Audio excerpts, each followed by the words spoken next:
August 16, 2027. Exactly 50 years after the world was supposed to lose Elvis Presley. But in this timeline, something different happened. In this reality, Elvis Aaron Presley is sitting in his favorite chair at Graceland. Not as a memory, not as a legend frozen in time, but as a 92-year-old man who lived to see everything. Who lived to see the world change in ways he never could have imagined in 1977. What you're about to experience is the alternate history of Elvis Presley. The 50 years he never got to live. The music he would have made. The technology he would have mastered. The cultural moments he would have shaped. This is the story of what would have happened if Elvis had made one different choice on August 16, 1977. But before we explore the life Elvis should have lived, we need to understand the moment that changed everything. The moment that saved the king. Chapter 1. The decision that changed everything. August 16, 1977, 2 p.m., Graceland. Elvis Presley sits on the edge of his bed, holding a bottle of pills. The same pills that in our timeline would kill him in a few hours. But this time, something is different. This time, he makes a phone call. "Dr. Nick," Elvis says, his voice shaky. "I need help. Real help. Not more pills. I'm dying, and I don't want to die." Dr. George Nikopoulos is shocked. In all his years treating Elvis, he's never heard him admit he has a problem. Never heard him ask for real help instead of pharmaceutical solutions. "Elvis, what brought this on? I was reading Lisa Marie a bedtime story last night. The Lion King. And I realized I'm not the king of anything anymore. I'm just a sick man who's going to leave his daughter without a father. I can't do that to her. I won't." That phone call saves Elvis's life. Instead of dying on August 16, 1977, Elvis checks himself into the Betty Ford Center on August 20, 1977. The first major celebrity to publicly admit to prescription drug addiction. The headlines are brutal. The king is a junkie. Elvis's drug shame. The fall of a legend. But Elvis doesn't care about the headlines anymore. He cares about living. Chapter 2. The comeback that redefined comebacks. December 1978. Elvis emerges from rehabilitation clean, focused, and 40 pounds lighter. He looks better than he has in years. But the music industry has written him off. Rock and roll has moved on. Disco is king. Punk is emerging. There's no place for a cleaned-up Elvis in the new musical landscape. That's when Elvis makes the decision that shocks everyone. Instead of trying to recapture his past, he decides to embrace the future. He fires Colonel Parker, hires a young, aggressive manager named David Geffen, and signs with a new label, his own. Elvis Presley Enterprises becomes more than just a merchandising company. It becomes a revolutionary music label, technology company, and cultural movement. Elvis isn't just making music anymore. He's making the future. January 15, 1979, Elvis releases Phoenix Rising, his first album in 3 years. But this isn't the Elvis the world expects. This album features collaborations with emerging artists like Blondie, The Cars, and even early hip-hop pioneers like Grandmaster Flash. The lead single, Digital Love, is unlike anything Elvis has ever recorded. It combines his classic voice with synthesizers, drum machines, and a music video that features Elvis in a leather jacket dancing with robots. MTV doesn't exist yet, but when it launches in 1981, this video becomes one of the first to go into heavy rotation. The album goes triple platinum. Critics are confused but impressed. Elvis Presley, at 44, has just become the first artist to successfully transition from 1950s rock and roll to new wave electronica. But Elvis isn't done reinventing himself. He's just getting started. Chapter 3. The MTV King. Music television launches, and Elvis Presley becomes their biggest star. Not because he's playing his old hits, but because he understands something that other established artists don't. Television and music are about to merge forever. Elvis doesn't just make music videos. He creates visual experiences. His 1982 album Neon Nights is released simultaneously as an album and a feature-length film. Each song is a mini-movie, with Elvis playing different characters, exploring themes of technology, love, and human connection in the digital age. The title track, Neon Nights, features Elvis as a time traveler visiting different eras of music history. The video shows him jamming with his younger self in the 1950s, collaborating with the Beatles in the 1960s, and even projecting forward to imagine what music might sound like in the year 2000. Young artists start seeking Elvis out. Prince, a 24-year-old prodigy from Minneapolis, approaches Elvis about a collaboration. The result is Purple Velvet, a duet that combines Elvis's powerful vocals with Prince's revolutionary sound. The song tops the charts for 12 weeks and introduces Elvis to an entirely new generation of fans. Madonna, just starting her career, credits Elvis with teaching her how to reinvent herself constantly. "Elvis showed me that you don't have to be trapped by your past," she says in a 1984 interview. "You can always become someone new." By 1985, Elvis isn't just a musician. He's a cultural force, a technology innovator, and a bridge between generations. But his biggest transformation is still coming. Chapter 4.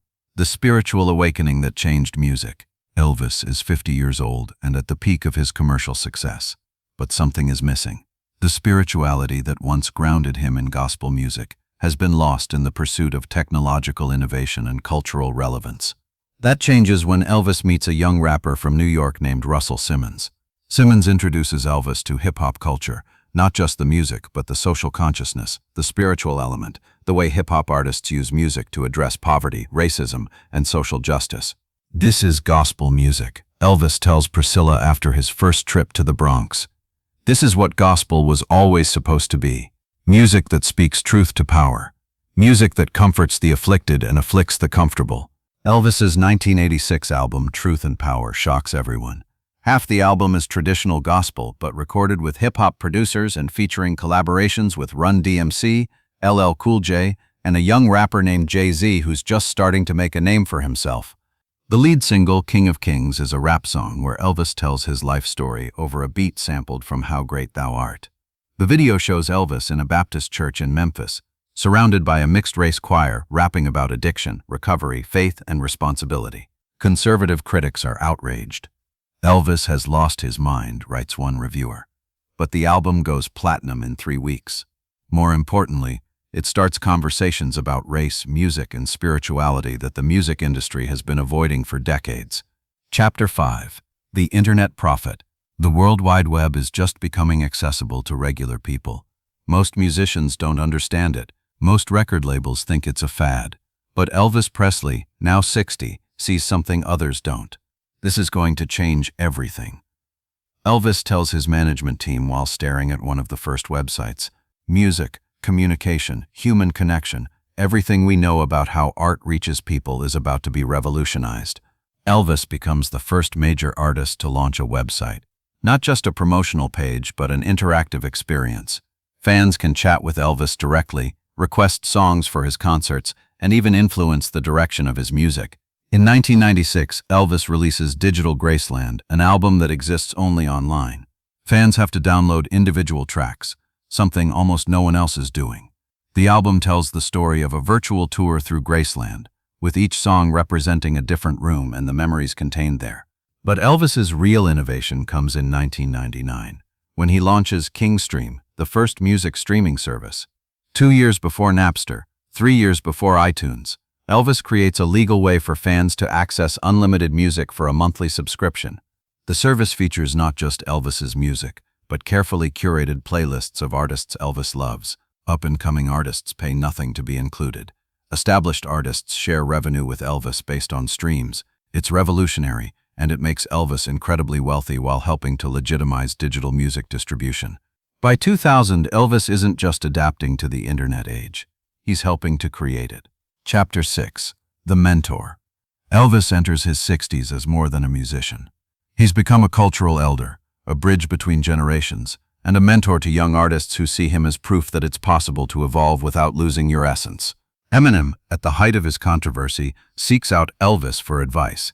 "How do you handle being misunderstood?" he asks during a private meeting at Graceland. "Son," Elvis replies, "I spent the 1950s being called the devil's music. I spent the 1960s being called irrelevant. I spent the 1970s being called a joke.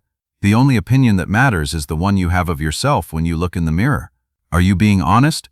Are you being true to your art? Are you helping people or hurting them? Answer those questions and the rest doesn't matter." That conversation influences Eminem's decision to get sober and address his more controversial lyrics. Years later, Eminem credits Elvis with saving his career and his life. Justin Timberlake, transitioning from sync to solo artist, spends 6 months at Graceland working with Elvis on vocal techniques and stage presence.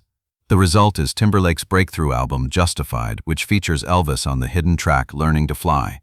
Beyoncé, establishing herself as a solo artist after Destiny's Child, collaborates with Elvis on Queen and King, a duet that explores themes of power, responsibility, and legacy. The song becomes both artists' biggest hit of the decade, but Elvis's most surprising mentorship comes in 2005, when he starts working with a young rapper from Atlanta named Kanye West. Chapter 7. The Kanye Connection, 2005. Kanye West is 28 years old, arrogant, brilliant, and completely uninterested in anyone's opinion except his own, which is exactly why Elvis finds him fascinating. "You remind me of me at your age," Elvis tells Kanye during their first meeting. "Convinced you're right about everything, willing to offend everyone to prove your point, and talented enough that you might actually be right." Their collaboration, Gold Digger Royal Remix, becomes the biggest song of 2005. But more importantly, their friendship influences both artists. Elvis teaches Kanye about longevity and evolution. Kanye teaches Elvis about hip-hop production and staying culturally relevant. "Elvis saved me from myself," Kanye says in a 2010 interview. "He showed me that you can be confident without being destructive. You can push boundaries without burning bridges." Their friendship lasts until Kanye's death in 2023, and Elvis's eulogy at Kanye's funeral is considered one of the most moving speeches in music history. Chapter 8. The Social Media King. 2010. Elvis Presley joins Twitter at age 75. His first tweet: "Well, well, well. The king has entered the building. Graceland, Elvis lives, digital king." Within 24 hours, Elvis has 1 million followers. Within a week, 10 million. His tweets are a mix of wisdom, humor, music recommendations, and glimpses into his daily life that fans have never seen before. "Just had breakfast with Lisa Marie and the grandkids. Reminded me why I chose to live. 100 family blessed, still alive." Listening to this new artist called Lady Gaga. "She reminds me of myself in some form. Everyone thinks she's crazy, which probably means she's a genius. Little Monsters, Evolution. 40 years clean today. To anyone struggling, it gets better. It gets so much better. Come recovery. Hope. Choose life." Elvis's social media presence becomes legendary. He responds directly to fans, shares photos from Graceland's archives, and even live tweets his reactions to modern music, movies, and cultural events. When Instagram launches, Elvis becomes one of the first celebrities to truly understand visual storytelling. His account features behind-the-scenes photos from his entire career, family moments, and artistic shots of Graceland that make the mansion seem like a living museum. But it's TikTok that really showcases Elvis's adaptability.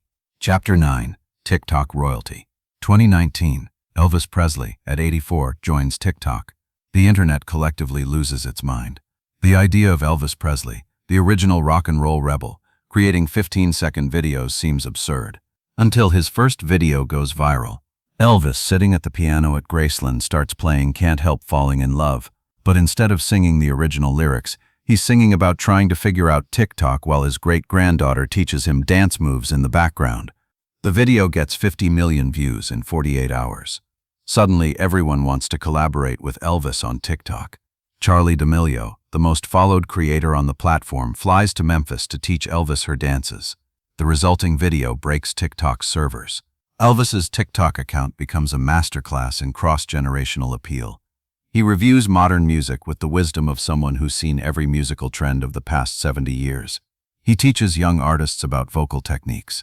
He even participates in challenges, always with his own unique twist.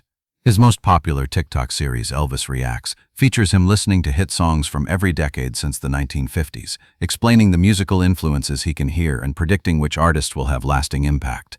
When he reacts to Billie Eilish's Bad Guy, his analysis is so insightful that music schools start showing it in their classes. Chapter 10. The Pandemic Years, March 2020. The world shuts down due to COVID-19. Elvis, now 85 and in the high-risk category, is forced to isolate at Graceland. But instead of disappearing from public view, Elvis uses the pandemic to connect with fans in ways he never has before. Elvis Live from Graceland becomes a weekly streaming event. Every Sunday night, Elvis performs live from different rooms of his mansion, telling stories, taking requests, and creating intimate experiences for millions of isolated fans around the world. The concerts raise over $100 million for COVID relief. But more importantly, they provide comfort to people who need it most. Elvis's gentle wisdom, his stories of surviving difficult times, and his music become a lifeline for fans dealing with loss, illness, and isolation. During one particularly emotional concert, Elvis dedicates "How Great Thou Art" to healthcare workers. This is for everyone who's risking their lives to save lives. You are the real kings and queens. The pandemic also gives Elvis time to work on what he calls his final testament, a comprehensive archive of his entire life's work, including thousands of unreleased songs, home recordings, and personal videos that will be released gradually over the coming decades. Chapter 11. The Great-Grandfather. 2021. Elvis Presley, at 86, is not just a musical legend but a family patriarch. Lisa Marie, now 53, has given him multiple grandchildren and great-grandchildren who see him not as the king of rock and roll, but as Grandpa Elvis or simply Papa. His great-granddaughter, Riley Presley Johnson, age 16, is a TikTok sensation in her own right, but she's also a classically trained pianist who often performs with her great-grandfather. Their duet of "Love Me Tender" with Riley on piano and Elvis singing becomes a viral moment that shows the continuation of the Presley musical legacy. But Elvis's most important family moment comes in 2021, when his grandson Benjamin Presley, age 25, graduates from medical school. Benjamin has struggled with addiction, following a pattern that has haunted the Presley family for generations. "Grandpa," Benjamin says at his graduation party, "you saved my life by showing me it's possible to survive your demons and become something better." Elvis, with tears in his eyes, responds, "Son, breaking that cycle was the most important thing I ever did. More important than any record, any award, any achievement. I lived so that you could live free." Chapter 12. The 90th Birthday Celebration. January 8, 2025. Elvis Aaron Presley turns 90. The celebration, broadcast live from Graceland and streaming on every major platform simultaneously, becomes the most watched musical event in history. Every major artist from the past 50 years performs, from Paul McCartney and Mick Jagger to Beyoncé and Taylor Swift to Post Malone and Billie Eilish. 3 generations of musicians, all influenced by Elvis's music and his example of constant evolution. The highlight of the evening comes when Elvis, now using a wheelchair but still possessing that unmistakable voice, performs "My Way," Frank Sinatra's signature song that Elvis has never sung publicly before. "I've lived 90 years, Elvis says before the song, and I've tried to live them honestly. I've made mistakes. I've hurt people. I've been hurt by people. But I've never stopped trying to be better. I've never stopped believing that tomorrow could be the day when everything makes sense." As he sings "My Way," videos play showing moments from his alternate timeline. Recovering from addiction, embracing hip-hop, conquering the internet, mentoring young artists, adapting to social media, surviving the pandemic, watching his family grow. When he reaches the line, "I did it my way," the camera shows Lisa Marie, his grandchildren, his great-grandchildren, all crying, all grateful that he chose to live, that he chose to change, that he chose love over destruction. Chapter 13. The Final Performance. August 16, 2027. 50 years to the day after he was supposed to die, Elvis Presley gives his final public performance. Not because he's dying, but because he's ready to rest. Elvis, at 92, sits in a chair with an acoustic guitar and sings songs from every decade of his career. "That's All Right" from the 1950s. "Love Me Tender" from the 1960s, "Burning Love" from the 1980s, "Reinvention," "Truth and Power" from his hip-hop period, "Graceland Online" from his internet years. But his final song is one nobody has heard before, "The Life I Got to Live," written just for this moment. "I was supposed to die at 42, broken and alone. Instead, I got 50 extra years. I got to see my daughter become a woman. I got to meet my grandchildren. I got to watch the world change and change with it. I got to learn that it's never too late to become who you're supposed to be. This is the life I got to live, and it was beautiful." As the song ends, Elvis looks directly into the camera and speaks to the fans who have followed him through 7 decades of evolution. "Thank you for growing up with me. Thank you for letting me change. Thank you for proving that love is stronger than addiction, that hope is stronger than despair, that music is stronger than time. The king may be stepping down, but the music will live forever." Chapter 14. The Legacy That Never Ended. Today, as we sit here in 2024, in our timeline where Elvis died in 1977, it's impossible not to wonder what we lost. Not just the music he would have made, but the example he would have set. Elvis Presley's alternate life story isn't just about one man surviving his demons. It's about the power of choice, the possibility of redemption, and the beautiful truth that it's never too late to become the person you're meant to be. In our timeline, Elvis became a cautionary tale about fame, addiction, and early death. But in this alternate reality, Elvis became proof that legends don't have to be tragic, that artists can evolve without losing their essence, that it's possible to stay relevant without selling your soul. Imagine if Elvis had lived to collaborate with hip-hop pioneers. Imagine if he had mentored Eminem through addiction recovery. Imagine if he had shown Kanye West how to channel genius into wisdom instead of controversy. Imagine if young artists today could look at Elvis not as a tragic figure who died too young, but as a master who proved that artistic evolution is not only possible but necessary for survival. Imagine if instead of live fast, die young, the motto of rock and roll was live fully, grow constantly. This alternate timeline shows us something important about our own lives. We all have August 16, 1977 moments. Moments when we can choose destruction or redemption. Moments when we can choose to remain trapped by our past or embrace the possibility of transformation. Elvis Presley's real legacy isn't just his music. It's the reminder that we are not prisoners of our worst impulses, that addiction can be overcome, that pain can be transformed into purpose, that it's never too late to call for help. In our timeline, Elvis's story ended at 42 with tragedy and waste. But his alternate story reminds us that every story can have a different ending if we're brave enough to choose life over death, growth over stagnation, love over fear. What would your life look like if you lived another 50 years? What music would you make? What relationships would you heal? What young people would you mentor? What technologies would you master? What legacy would you leave? Elvis Presley's alternate life isn't just a fantasy. It's a blueprint, a reminder that the only limits on our possibilities are the ones we accept.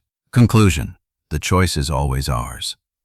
As we imagine Elvis at 92 sitting in his chair at Graceland, surrounded by family, satisfied with a life fully lived, we're reminded of something profound. Every day is August 16, 1977. Every day we choose whether to pick up the pills or pick up the phone, whether to isolate or reach out, whether to give up or grow up. Elvis Presley's greatest song wasn't Heartbreak Hotel, or Love Me Tender, or Suspicious Minds. His greatest song was the one he never got to sing in our timeline, the song of a life redeemed, a legacy preserved, and love triumphant over destruction. But we can still sing that song. We can still choose the path that leads to 50 more years instead of 50 more regrets. The music is bigger than any of us. But the stories are what keep the music alive. And the greatest story of all is the one we write with our choices. If this alternate history moved you, if it made you think about your own possibilities, I need you to do something right now. Subscribe to this channel and hit that notification bell, because next week we're exploring another what if that will change how you see music history forever. Drop a comment and tell me, what would your life look like if you got 50 extra years to live it right? What would you do differently? What mistakes would you fix? What dreams would you pursue? Share this video with someone who needs to hear that it's never too late to change course. Someone who's facing their own August 16, 1977 moment. Because here's the truth that Elvis's alternate life teaches us. The king may have left the building in our timeline, but the kingdom he could have built still exists in the realm of possibility. And that kingdom is available to all of us every single day, with every single choice we make. Thank you for joining me on this journey through the life Elvis never lived. I'll see you in the next one, where we'll explore another path not taken that could change everything. Remember, you are the king or queen of your own story. Make it a story worth living. The music is bigger than any of us, but the stories are what keep the music alive. Subscribe for more, hit like if this touched you, and remember, behind every legend is a human who loved, who hurt, who tried, just like you, just like me. Thanks for watching.